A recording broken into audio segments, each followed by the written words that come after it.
Buena tarde. Es un placer para mí estar aquí con todos vosotros y agradezco a la Fundación que haya contado conmigo. Mi intervención de hoy parte de un prisma que yo denomino de utopía realista y voy a comenzar haciendo una pregunta de naturaleza dialéctica.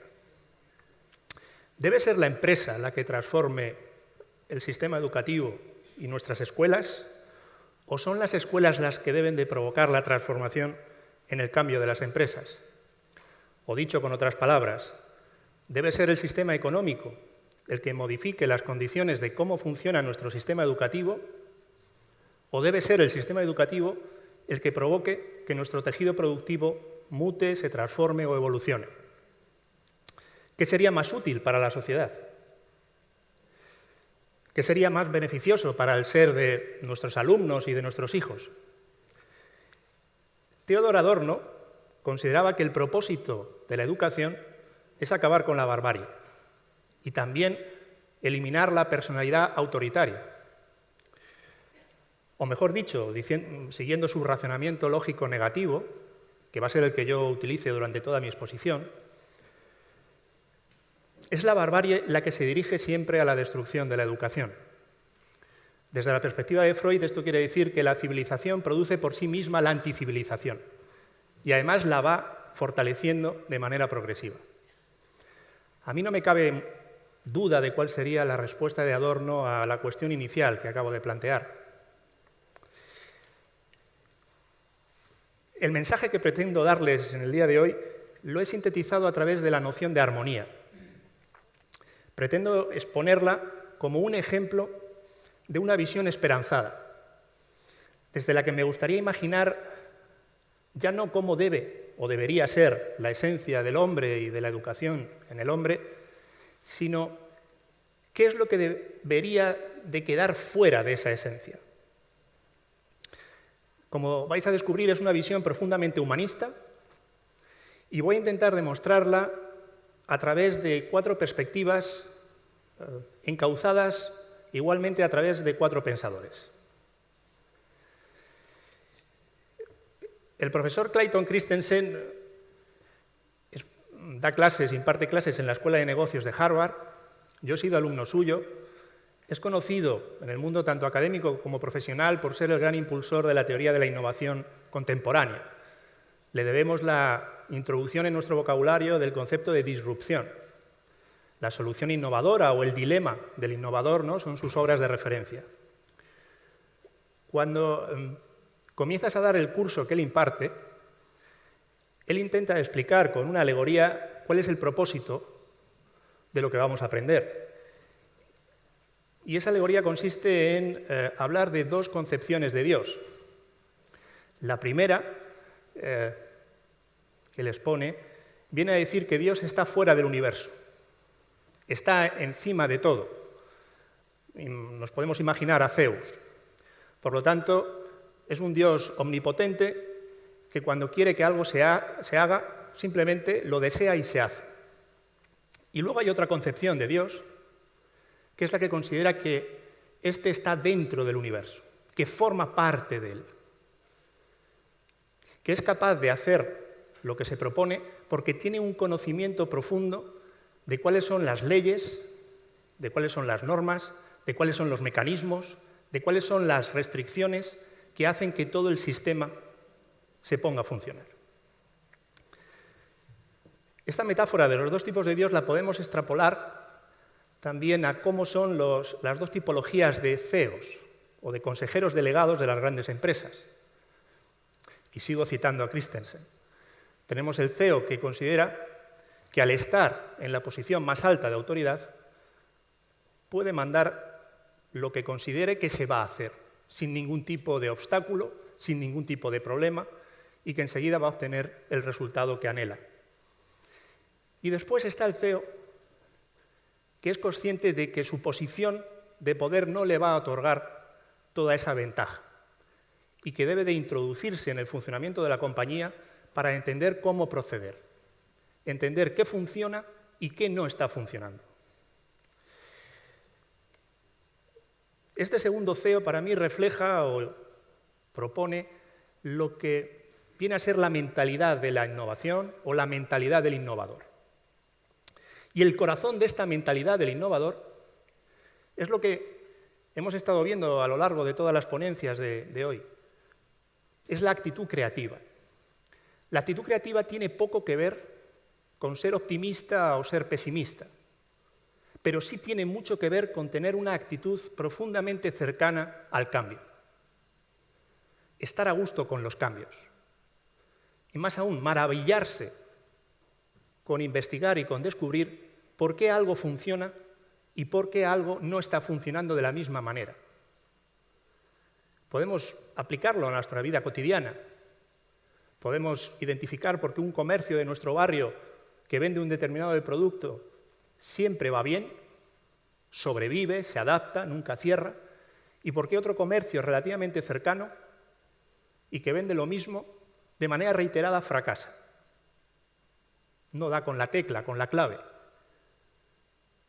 Cuando se están dirigiendo a la misma audiencia, al mismo tipo de público y están comercializando un producto aparentemente igual. Esta actitud creativa, para mí, nos está hablando de un tipo de perfil que es profundamente inconformista, que tiene una capacidad para revolucionar el estado de las cosas, que tiene hambre de conocimiento, que tiene hambre también de imaginar sin restricciones. Uno de los propulsores en el MIT de la inteligencia artificial, es decir, del departamento que empezó a investigar la inteligencia artificial en los años 80, Marvin Denicoff, que ya falleció no hace mucho, él se quejaba de que la actitud creativa entre todos los científicos que tenía a su cargo, e incluso sus estudiantes, carecían de esa actitud creativa. Eran personas con un coeficiente de inteligencia muy alto, como os podéis imaginar. Habían pasado muchos filtros. Y sin embargo, él se había dado cuenta de que no leían, de que no les gustaba la literatura, de que no les gustaba leer novelas, no les gustaba leer poesía y de que casi nunca habían ido al teatro. Todas las artes creativas para ellos no contaban, eran una pérdida de tiempo. Y él, tras años de gestionarlos, se había dado cuenta de que eso estaba frenando la evolución en ese plano de investigación, porque no tenían la mente lo suficientemente abierta.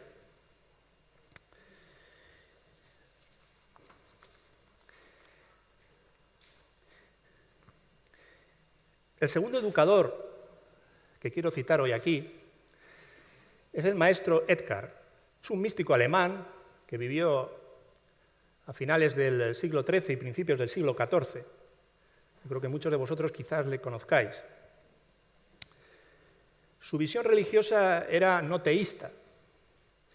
Y no solo eso, sino que adoptó una teología negativa, que me parece muy interesante. Os la resumo muy brevemente. Desde su perspectiva es imposible hacer una afirmación positiva de cómo es Dios. No podemos decir que Dios es bueno, ni que Dios es sabio, ni que Dios es guapo. Básicamente lo que viene a decir es que solo podemos afirmar lo que no es Dios. Por lo tanto, él consideraba que no se le podía ni siquiera nombrar, no podíamos conocerle más que como el sin nombre.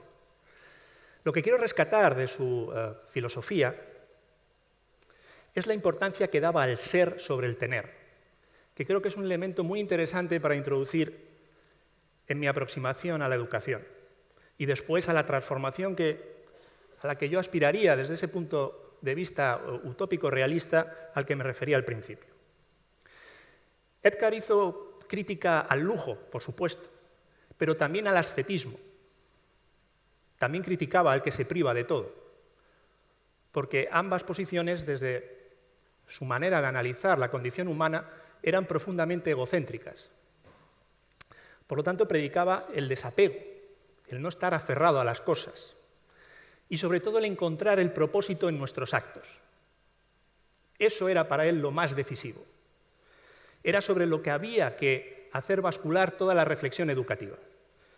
Por lo tanto, su objetivo es que fuéramos seres esencialmente útiles a la comunidad, hombres de acción, pero sin una actitud posesiva.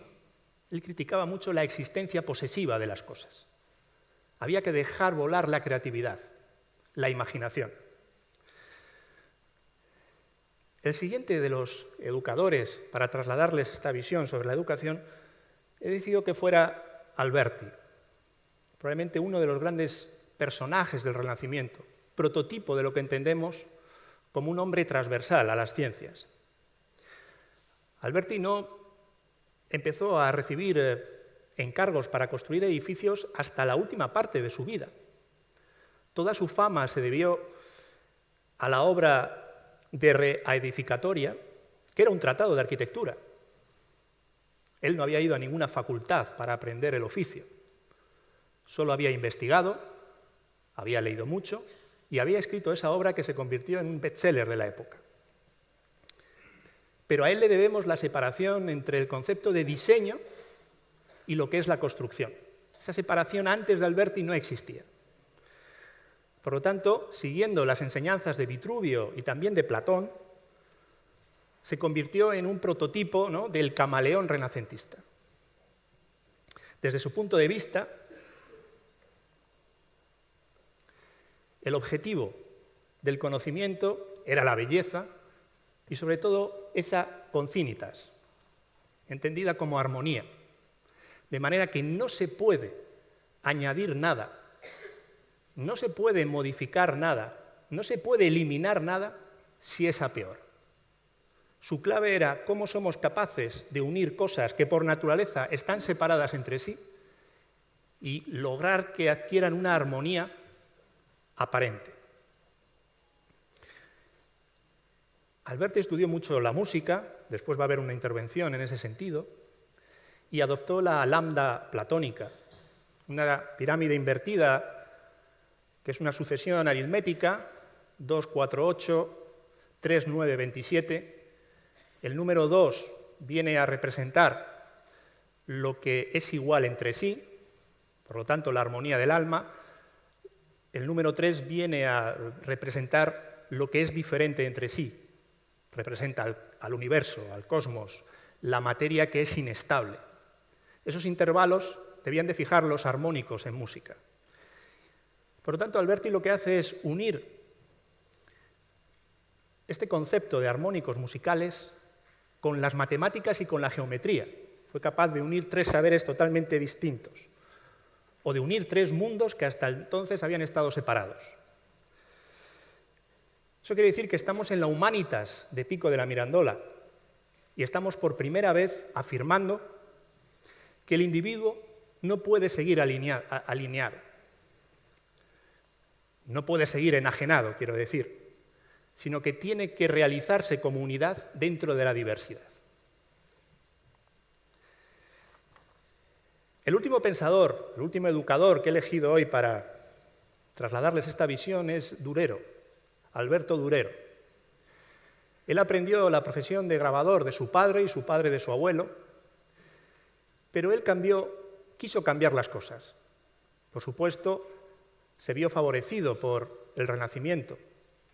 Se enteró de que alguien estaba experimentando con la perspectiva y terminó escribiendo, sin haber ido tampoco a ninguna universidad, un tratado sobre proporción y sobre el arte en sí mismo.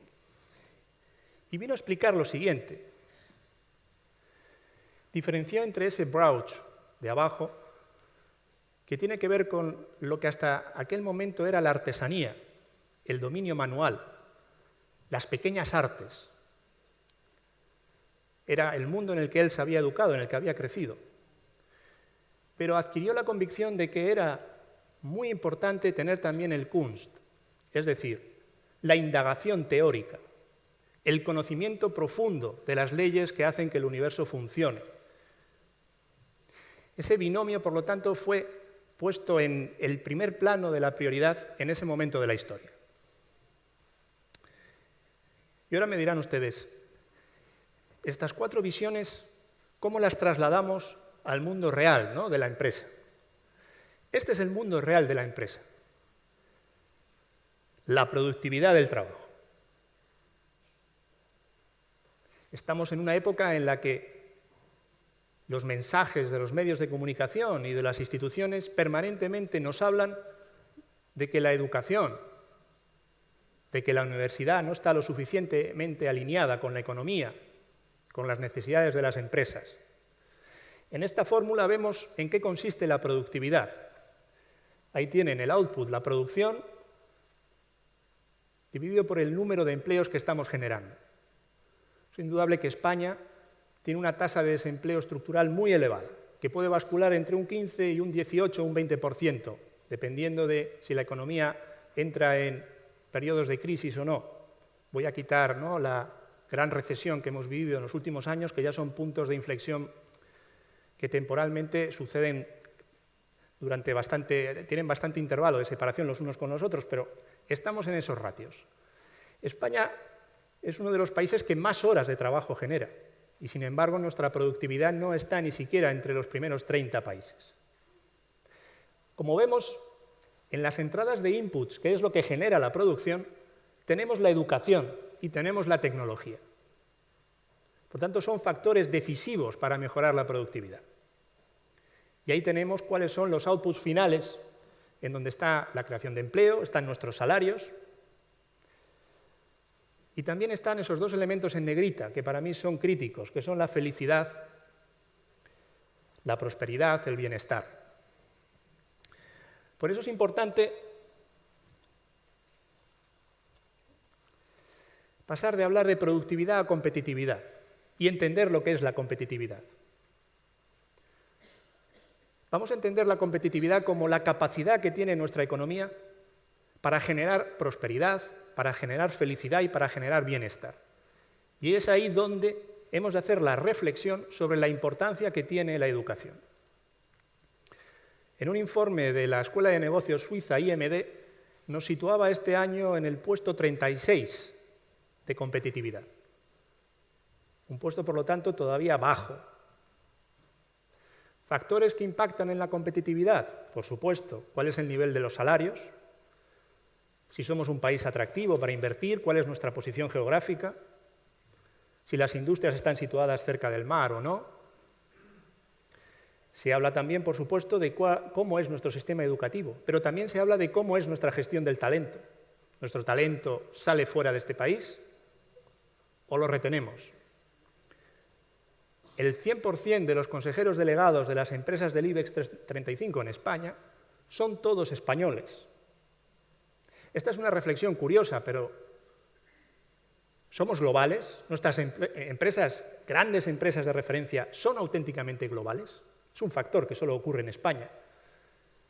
Si cogemos a las grandes empresas de Francia, Alemania, de Bélgica, de Inglaterra, veremos cómo sus consejeros delegados son de múltiples nacionalidades. Por lo tanto, están más globalizados.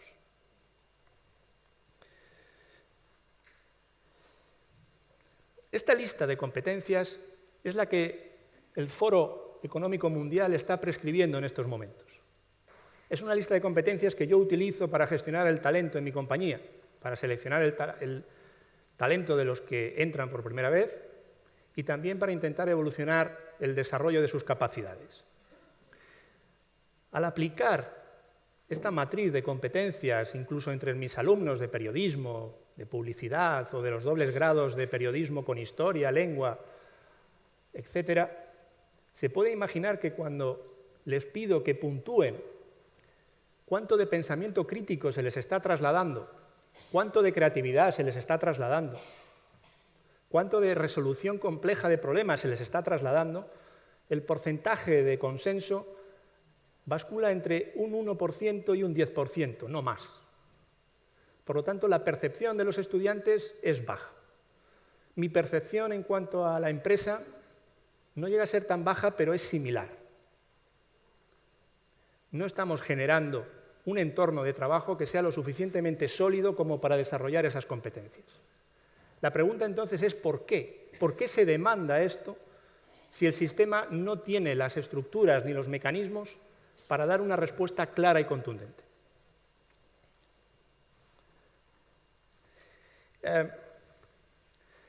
Les traigo ahora la historia de Trofim Lysenko.